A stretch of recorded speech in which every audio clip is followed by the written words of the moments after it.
오늘 우리에게 주시는 하나님의 말씀은 신약성경 마가복음 13장 24절에서 27절까지 말씀입니다.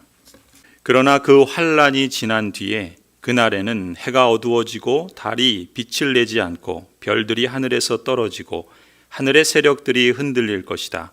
그때 사람들이 인자가 큰 권능과 영광에 쌓여 구름을 타고 오는 것을 볼 것이다. 그때 그는 천사들을 보내어 땅끝에서 하늘끝까지 사방에서 선택된 사람들을 모을 것이다.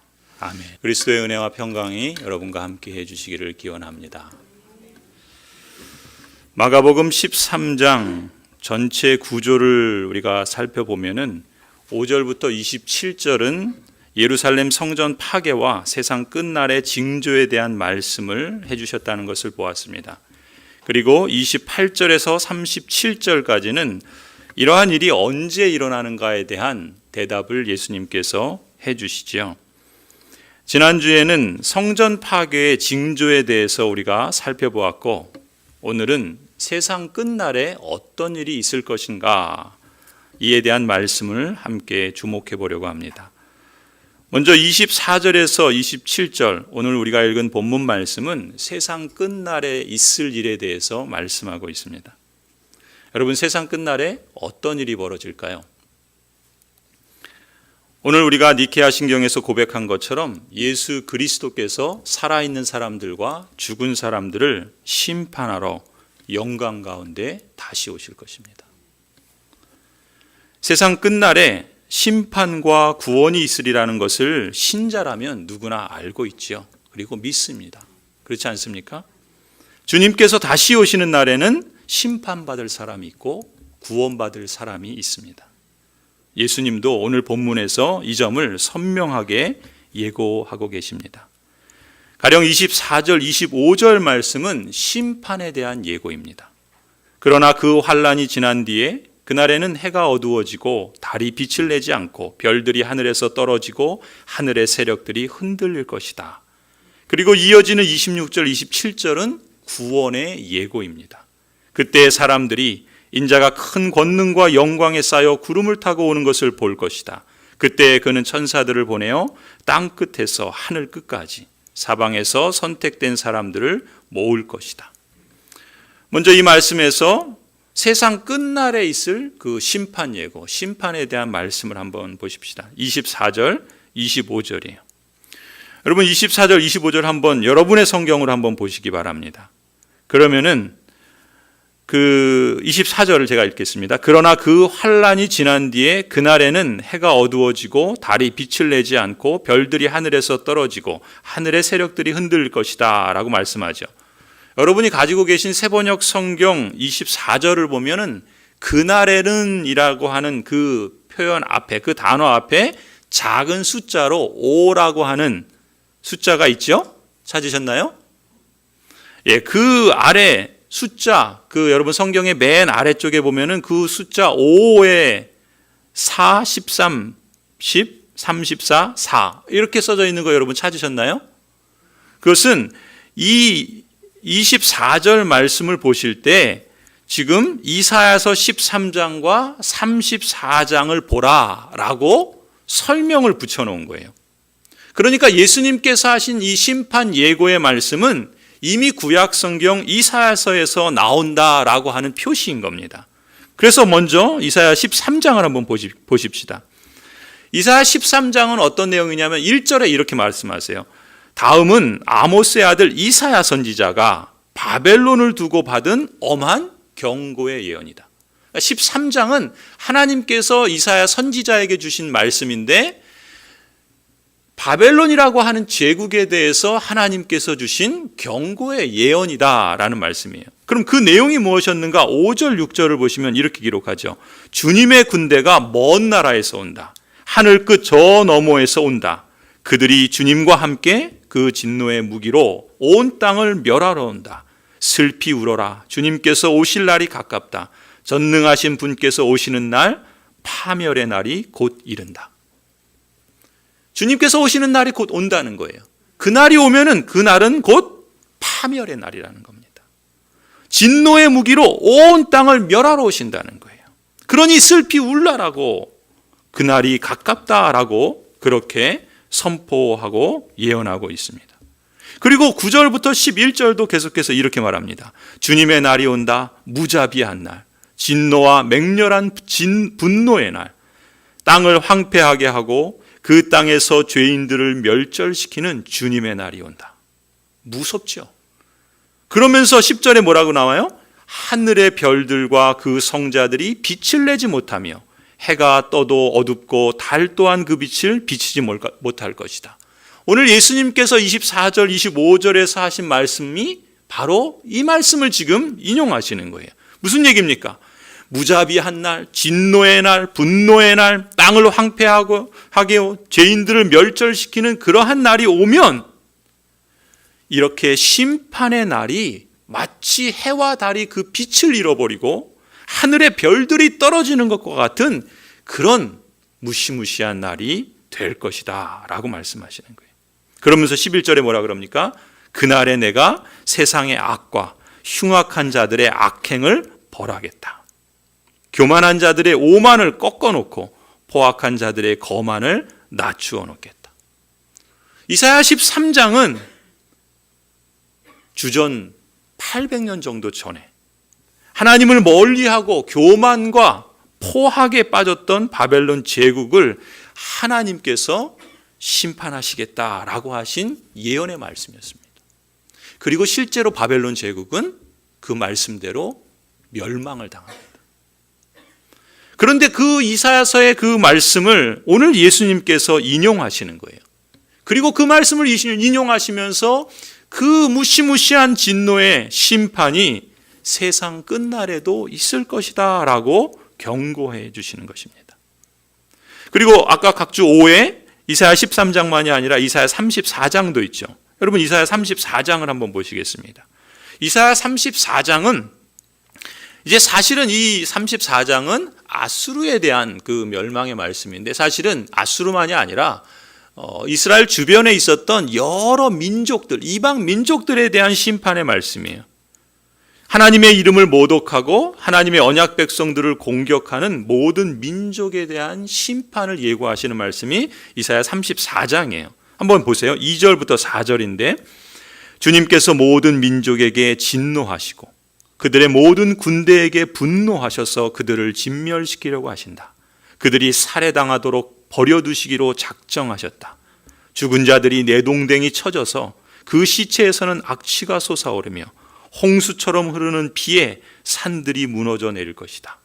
그 다음에 4절 보세요. 해와 달과 별들이 떨어져서 가루가 되고 하늘은 마치 두루마리처럼 말릴 것이다.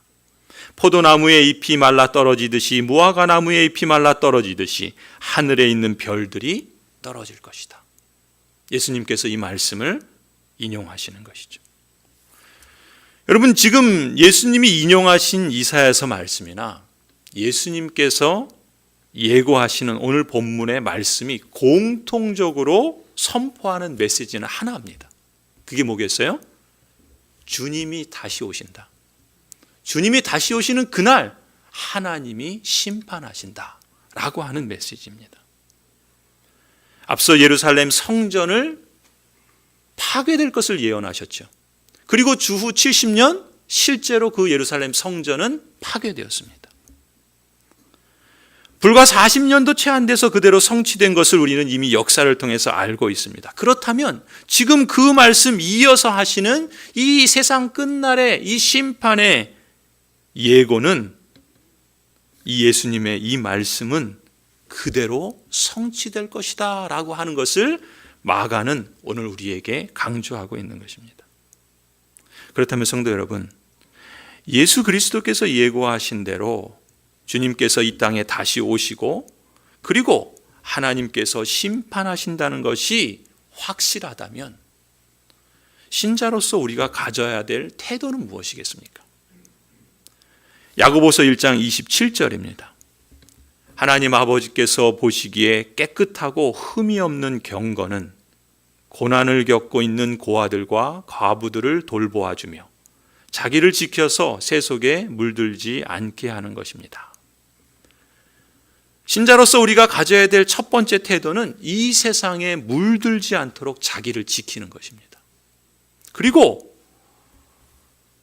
하나님 나라의 시민으로 당당하게, 그러나 하나님 앞에서 하나님의 자녀로 겸손하게 사는 것입니다. 그것이 첫 번째예요. 두 번째는요, 하나님의 이 심판의 말씀이 사실이고 그대로 성취된다는 것을 우리가 믿고 확신한다면 심판을 향해서 치닫고 있는 사람들을 향해서 우리는 긍휼의 마음을 가져야 한다는 것입니다. 그리고 그분들에게 하나님의 구원을 주시도록 기도하고 힘써야 된다는 것입니다. 로마서 9장을 보십시다. 사도 바울이 이렇게 고백합니다. 나에게는 큰 슬픔이 있고 내 마음에는 끊임없는 고통이 있습니다. 나는 육신으로 내 동족인 내 결례를 위하는 일이면 내가 저주를 받아서 그리스도에게서 끊어질지라도 달게 받겠습니다. 무엇을 이렇게 간절히 원하는 거예요? 14절. 나는 아무쪼록 내 동족에게 질투심을 일으켜서 그 가운데에서 몇 사람이라도 구원받게 하고 싶습니다. 구원을 위해서 기도하고 힘쓰는 그것이 신자로서 우리가 가져야 될 태도가 아니고 무엇이겠습니까? 그리고 세 번째, 마라나타. 무슨 말이죠? 주 예수여 오시옵소서. 아람어죠. 마라나타. 주 예수여 오시옵소서. 주님께서 속히 오셔서 이 세상의 죄악과 이 사탄의 권세를 철저히 심판해 주시고 복되고 영광스러운 하나님의 나라를 완성해 주시기를 간구하십시다.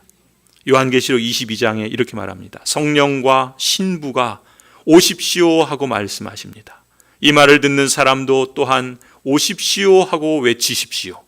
목이 마른 사람도 오십시오. 생명의 물을 원하는 사람도 거저 받으십시오. 이 모든 계시를 증언하시는 분이 이렇게 말씀하셨습니다. 그렇다, 내가 곧 가겠다. 아멘. 오십시오. 주 예수님 마라나타. 우리 주님 예수 그리스도의 은혜가 여러분과 함께 해 주시기를 빕니다. 두 번째로 우리가 24절, 25절은 심판 예고의 말씀이라고 한다면 이어지는 26절, 27절은 구원의 예고입니다. 구원의 말씀을 주시는 것이죠. 26절, 27절을 한번 보세요. 그때 사람들이 인자가 큰 권능과 영광에 쌓여 구름을 타고 오는 것을 볼 것이다. 그때 그는 천사들을 보내요. 땅끝에서 하늘끝까지 사방에서 선택된 사람들을 모을 것이다. 그때는 언제겠습니까? 세상 끝날이죠. 세상 끝날에 사람들이 보게 된다는 거예요. 무엇을 봅니까? 인자가 큰 권능과 영광에 쌓여 구름을 타고 오는 것을 보게 될 것이다. 예수님께서 친히 하신 말씀입니다. 여러분, 인자가 누굽니까? 이 비슷한 표현을 우리가 앞서 마가복음 8장에서 봤어요. 8장 38절을 한번 보시면 음란하고 죄가 많은 이 세대에서 누구든지 나와 내 말을 부끄럽게 여기면 인자도 자기 아버지의 영광에 쌓여 거룩한 천사들을 거느리고 올 때에 그를 부끄럽게 여길 것이다. 인자를 여기서 말하고 있죠. 그러니까 인자가 자기 아버지의 영광에 쌓여서 거룩한 천사들과 함께 올 때가 있다라는 것을 예수님께서 말씀하셨어요. 여기서 그럼 인자는 무엇입니까? 인자는 한자어예요. 사람 인자, 아들 자자예요. 그러니까 사람의 아들이라는 표현이에요. 인자라는 말은. 예수님께서는 인자라는 말, 즉 사람의 아들이라는 표현을 쓰세요. 언제 쓰시냐면 예수님은 당신 자신에 대해서 표현할 때 인자라 이런 표현을 쓰고 계시는 것을 우리가 복음서에서 볼 수가 있어요. 그런데 예수님은 왜 당신 자신을 인자라는 표현을 썼을까요? 이 인자라는 말은 사실은 구약의 다니엘서에서 소개된 표현이에요. 다니엘서에 보면은 인자에 대해서 이렇게 말씀합니다. 7장 13절에서 14절이에요. 다니엘이 하나님께서 보여주시는 환상을 봅니다. 내가 밤에 이러한 환상을 보고 있을 때 어떤 환상을 보냐면 인자 같은 이가 오는데, 여기서 인자라는 표현이 나오죠. 그러니까 사람의 아들 같은 이가 오는 걸 보는 거예요. 그런데 그가 하늘 구름을 타고 와서 옛적부터 계신 분에게 나아가 그 앞에 섰다. 인자 같은 이가 옛적부터 계신 분 앞에 서는 거예요. 그 옛적부터 계신 분이 누구겠어요? 성부 하나님이에요. 그래서 14절, 옛적부터 계신 분이 그에게, 그 사람의 아들에게, 인자에게 권세와 영광과 나라를 주셔서 민족과 언어가 다른 뭇 백성이 그를 경배하게 하셨다. 그 권세는 영원한 권세여서 옮겨가지 않을 것이며 그 나라가 멸망하지 않을 것이다. 무슨 얘기입니까? 하나님께서 지금 다니엘에게 미래에 있을 일을 말씀해 주시는데, 그걸 비전으로 보여주시는 장면인데, 지금 인자 같은 이가 누굽니까? 예수 그리스도예요. 인자 같은 이가 하늘 구름을 타고 와서 옛적부터 계신 분, 곧 성부 하나님에게 나아가 그 앞에 서는 모습을 보는 겁니다. 그러자 성부 하나님께서 인자 같은 이에게 권세와 영광과 나라를 주십니다. 그리고 그 인자는 그 하나님의 나라와 권세와 영광을 받으시고 뭇 백성들을 다스리며, 그래서 많은 사람들이 그 인자에게, 그 왕에게 경배하게 하시는 그런 모습을 다니엘에게 보여주신 거예요. 그 말씀을 예수님께서 지금 이제 인자라는 그 표현을 당신에게 적용하셔서 당신을 표현할 때마다 인자, 사람의 아들이라는 말을 쓰셨다는 거예요. 다시 말해서 다니엘 선지자를 통해서 미리 예언하신 말씀대로 여러분 어떻습니까? 예수 그리스도께서 십자가와 부활을 통해서 성부 하나님께서 모든 열방을 다스리는 권세를, 왕의 권세를 받으셨죠. 마태복음 28장이 뭐라 그럽니까? 하나님께서 하늘과 땅에 속한 모든 권세를 내게 주셨다. 예수 그리스도께서 바로 인자요, 성부 하나님 옛적부터 계신 분에게 그 나라와 권세와 영광을 받으신 것입니다. 그 영광을 받으신 그리스도께서 이제 어떻게 하시겠다는 거예요? 세상 끝날에 큰 권능과 영광에 쌓여서 다시 오실 것이다 라는 것을 예고하시는 거예요. 성도 여러분,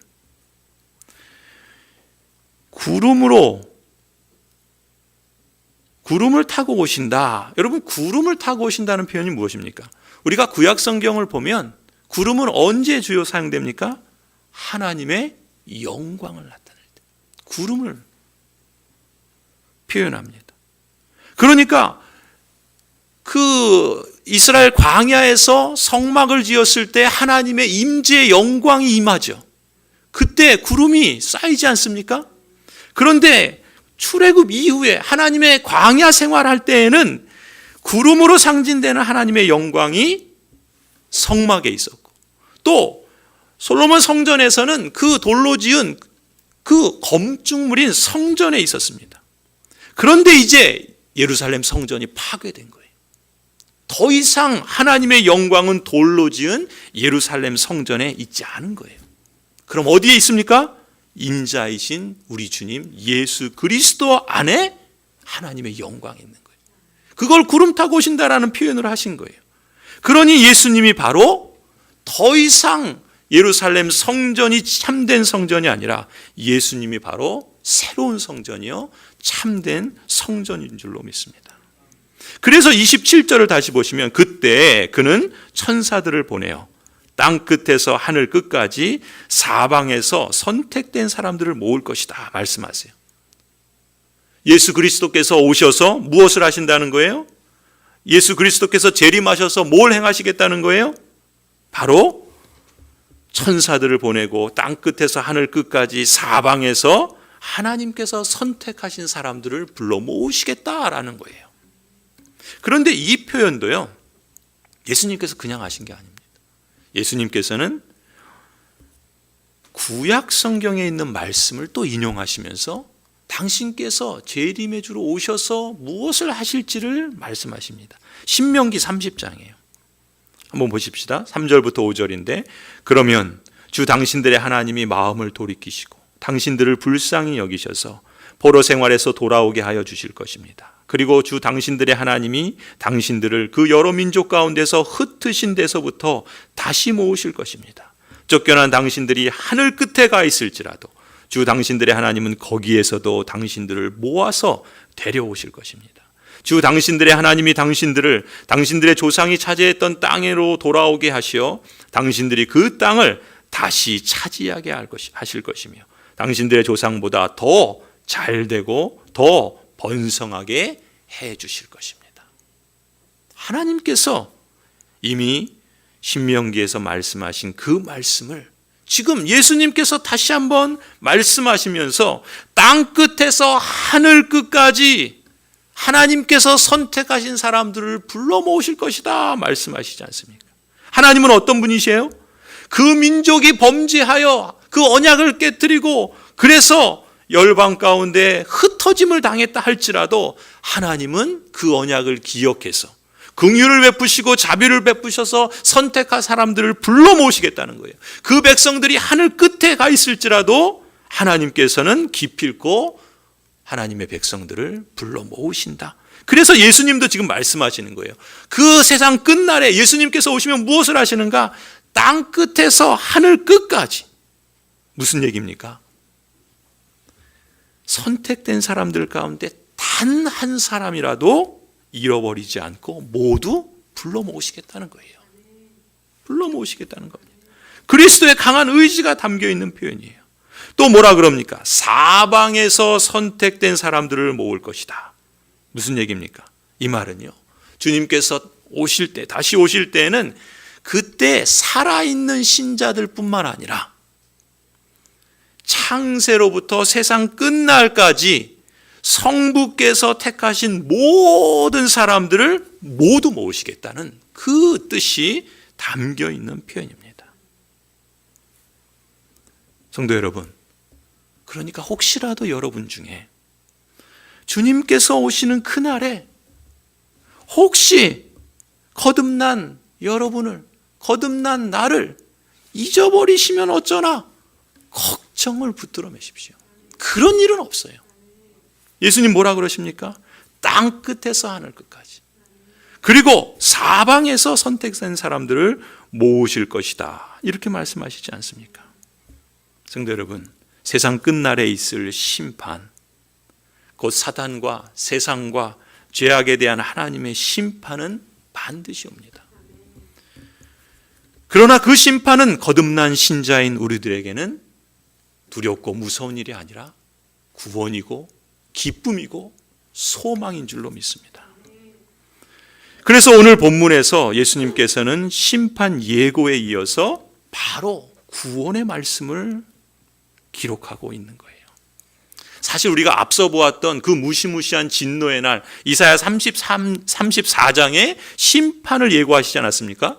그런데 그 이어지는 이사야 35장을 보시면 그 33장에 그렇게 무시무시한 하나님의 심판의 말씀을 하셨는데 이어지는 35장을 보시면 마치 오늘 예수님께서 심판을 말씀하시고 이어서 바로 구원을 말씀하신 것처럼 이사야 34장에 그 무시무시한 진노의 말씀을 하시고 바로 이어지는 35장에 하나님께서 구원의 말씀을 선포하시는 것을 볼 수 있어요.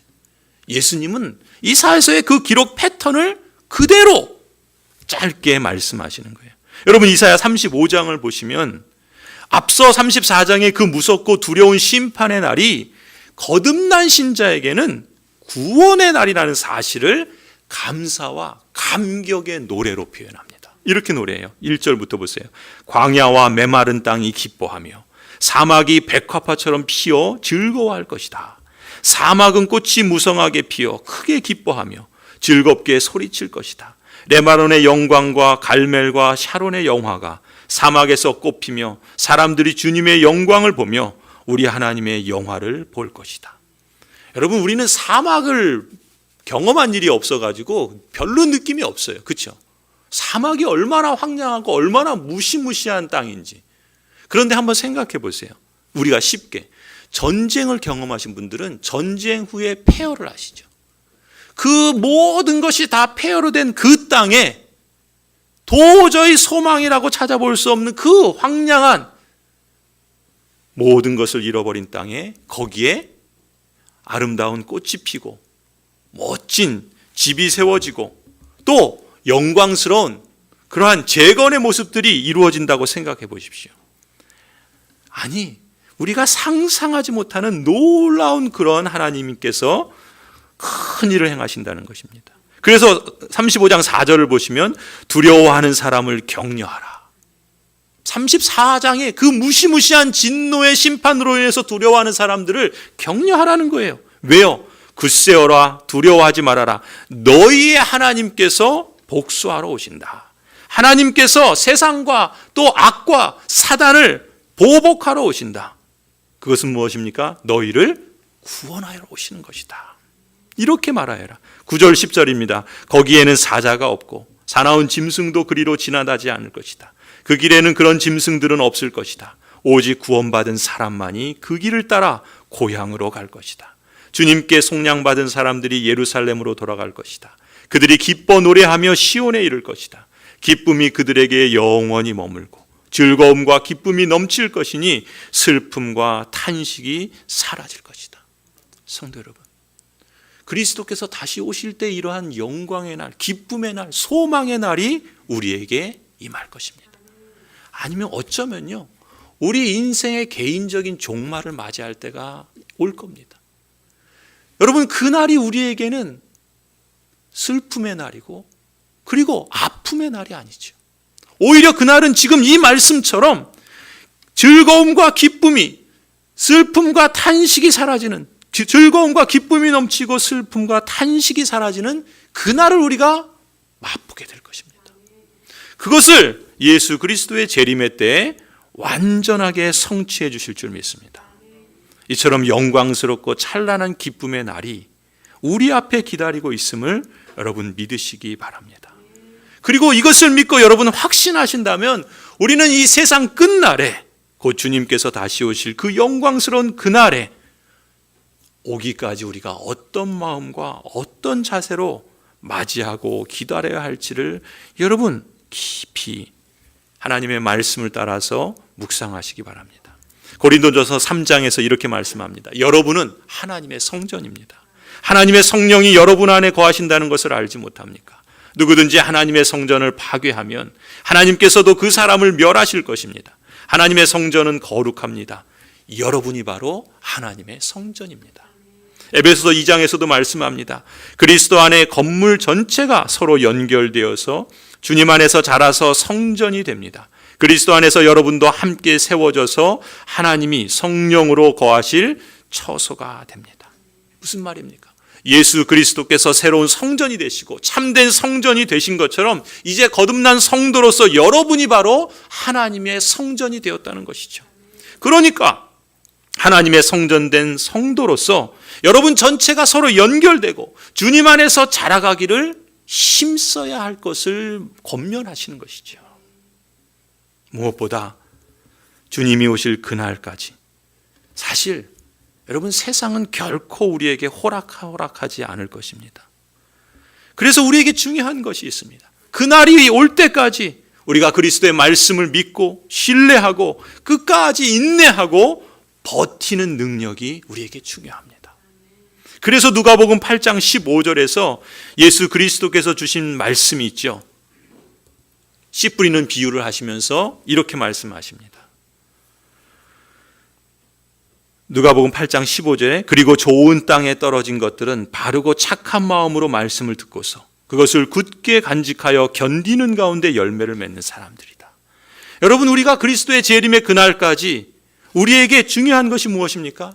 말씀을 듣고자 하는 착하고 바른 마음, 그리고 그 말씀을 굳게 간직하는 마음, 그리고 그 말씀을 붙잡고 견디는 마음, 이런 마음과 이런 성품을 하나님께서 우리에게 주시고 우리도 그것을 키워가며 간직하며 힘쓰는 것이 바로 이 예수 그리스도의 초림과 재림 사이, 곧 중간 시대를 살아가는 모든 그리스도인들에게 가장 중요한 사명인 줄로 믿습니다.